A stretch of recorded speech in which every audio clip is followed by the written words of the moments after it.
Lesson 2 on finance deals with the concept of depreciation. Now, most assets over a period of time will decrease in value. You know that a car, as you drive it out of the showroom, every month thereafter is going to be worth less money. Just a couple of vocab words. Book value is the value of an asset after depreciation has happened.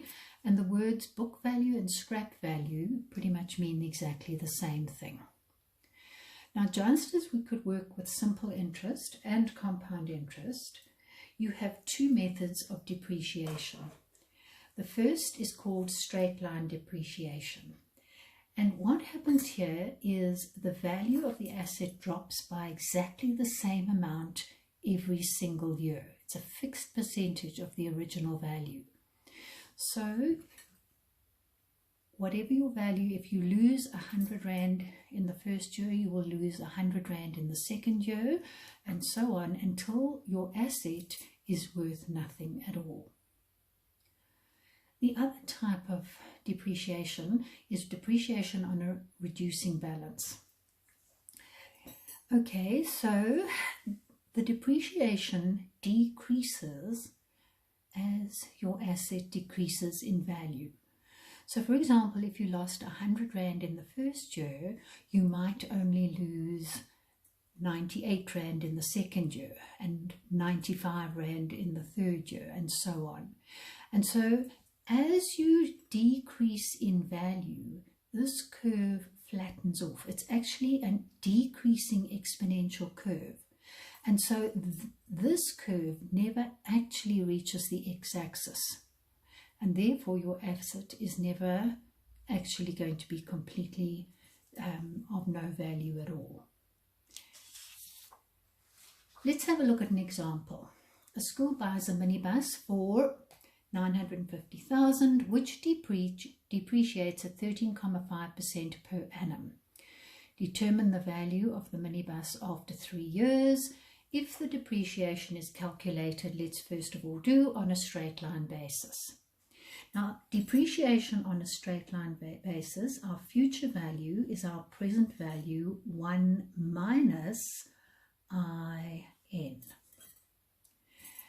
Your present value is 950,000.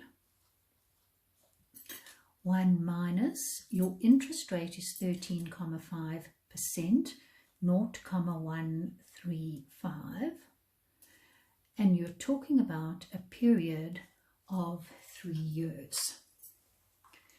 So when we do that calculation, 950,000, 1 minus 0.135 multiplied by 3 equals, and you would get 565,250. That minibus, its book value or its scrap value would be 565,250 Rand. Now, if you worked out the depreciated value on a reducing balance basis, your formula would be your present value 1 minus I to the power of n this time. So 950,000, 1 minus 0.135 to the power of 3. 950,000, 1 minus 0.135, close your bracket, raised to the power of 3, and your answer is 614,853,89. 614,853 Rand and 89 cents. So can you see that when it comes to depreciation, it is better for you, your asset is worth more when you are working out your depreciation on a reducing balance basis.